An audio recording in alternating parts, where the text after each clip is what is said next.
crowds flock to the Lunar New Year fair in Victoria Park, as some stalls already are slashing prices.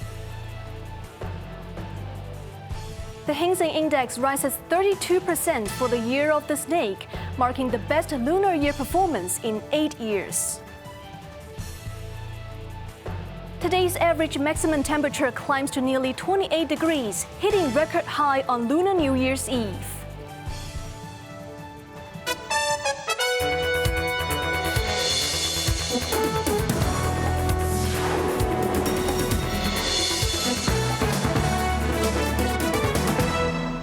Good evening, you're watching Cable News, I'm Evan Bai. As the Year of the Horse nears, the Lunar Year Fair at Victoria Park is drawing surging crowds on its final night, as vendors slash prices to clear stock and close early, while shoppers hunt for bargain flowers and horse-themed goods. On Lunar New Year's Eve, people flock to Victoria Park despite unusually warm weather. Popular pigs such as orchid and narcissus remain in high demand in the market, attracting plenty of consumers. One flower stall vendor says sales in this year's fair were down by 50% to 60%, but the overall results were satisfactory, include business outside the market. We decided to cut prices yesterday to accelerate selling and close up early, so we could have a slightly earlier reunion dinner with family and share the festive joy with Hong Kongers, he said.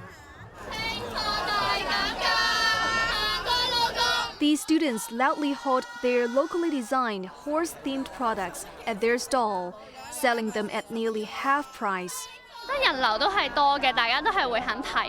They said the surge in popularity made people willing to stop and browse, but some may have been deterred by high price, so they chose to slash prices to clear stock. They expressed confidence of selling out, believing crowds will swell further into the night.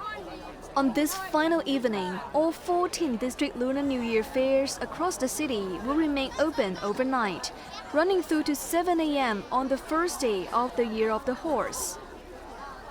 Chief Executive John Lee joined residents in taking a festive stroll at the Lunar New Year fair in Kwun Tong, spending over $1,000 on auspicious flowers. Jamie Liu shares more. The city leader, flanked by Environmental Secretary Cai Chin-wan and Home Affairs Chief Alice Mack, visited the fair this afternoon. He was all smiles, waving at onlookers along the way. Lee chatted with residents of all ages, including children, asking them to deliver a blessing to the Hong Kong people on his behalf and learning about their reunion dinner plans. Lee also stopped by a stall run by students. He liked their slogan, running endlessly, being self-reliant and moving forward, calling the pupils the city's future hope. The chief executive then did some flower shopping, picking up some pussy willows. He also bought a nipple fruit plant, symbolizing 5 generations living under one roof, for $80, and telling the owner to keep the $20 change. Finally, he snapped up some orchids, spending a total of $1,020 at 3 flower stalls. The city chief said he was glad to see the lively atmosphere and recalled doing the same with his family as a child. He wished for Hong Kong's economy to keep moving in a positive direction and to see steady growth while residents remain cozy and happy. Jamie Liu, Cable News. In his Lunar New Year message, Chief Executive John Lee said Hong Kong will move with agility and steadiness as it enters the Year of the Horse. Surrounded by a succession of festive decorations and horse-related ceramic paintings, Lee said, as the spirited steed gallops forward, leaving the old year behind, we stand united to embark on a new journey. The city leader characterized the horse as a symbol of speed and stamina that embodies the tenacity and resilience of Hong Kongers. As we step into the Year of the Horse, let us continue to move with agility and steadiness, seizing opportunities, overcoming challenges, and propelling Hong Kong forward, Li said in his address. Li, along with his wife, wishes for every sector in Hong Kong to lead the way, for every endeavor to meet with sweet success, and for the Year of the Horse to bring good fortune and joy to everyone. The Hong Kong stock market wrapped up the Year of the Snake on a cheerful note. The benchmark Hang Seng Index closed 138 points higher on half trading day, taking its gain for the lunar year to 32% from a year ago. On the final trading day of the Year of the Snake, the benchmark Hang Seng Index rose 0.52% to close at 26,705.94 points, following a little tumble. For the whole lunar year, the HSI climbed from around 20,000 points and added 6,480 points in total, marking an increase of 32%, which overturned the historical tendency for snake years to decline. Over the last Year of the Snake, the HSI fell 5% before the sharpest drop in 2001, when it plunged by more than 30%. The lunar year surge also outpaced the preceding Year of the Dragon, making it the best performance among the past 8 lunar years. Blue chips Zijin Mining, China Hongqiao, Innovent Biologics, PopMart, and China Life Insurance led the Hang Seng Index higher, all more than doubled. Looking ahead to the Year of the Horse, stock trading will resume on Friday following the 3-day holiday. Historically, the first trading day of recent horse years showed different performances, with 2014 performing the worst, dropping 637 points. Some of you may feel like it is summer today, as it is the warmest Lunar New Year's Eve on record, but the weather will get slightly cooler during the holidays. According to the observatory, the maximum temperature today was 27.9 degrees Celsius, the highest on record for Lunar New Year's Eve. Looking ahead, the weather forecaster said a cold front is formed over the northern part of southern China. Therefore, it will be cloudier with temperatures falling slightly on Lunar New Year's Day. It will be cool in the morning and the weather will be brighter during the day over the region on the 2nd and 3rd days of Lunar New Year. The monsoon is expected to moderate in the latter part of this week. The Consumer Council has warned perfume users of health risks from a cocktail of allergens after finding up to 10 of these chemicals and a banned substance in some of the 40 products tested. Jamie Liu reports. A perfume or cologne is often a go-to for fashionistas hoping to add a pleasant scent to their look. The Consumer Council tested 40 such products priced between $129 and $2,850 per bottle. 2 of them were detected with the European Union banned BMHCA, a fragrance allergen and reproductive toxicant, at concentrations of 0.047% and 0.25% respectively. Among the 40 perfumes, 3 models were found with 10 types of fragrance allergens in a single bottle, prompting the watchdog to caution users about the risks amplified by a mix of these chemicals. Simultaneous presence of multiple allergens may lead to cocktail effect, which may significantly increase the associated health risks. The Consumer Council told shoppers to test the perfume before making a purchase, advising them to apply the product on the wrists and observe for 48 hours to check whether their skin reacts negatively. The council also reminded women planning to conceive, who are pregnant or breastfeeding, and families with young children to use perfume with caution. Jamie Liu, Cable News. Police arrested a 35-year-old British man at the Hong Kong International Airport on suspicion of criminal damage and possession of a Part 1 poison after he destroyed multiple smart check-in kiosks.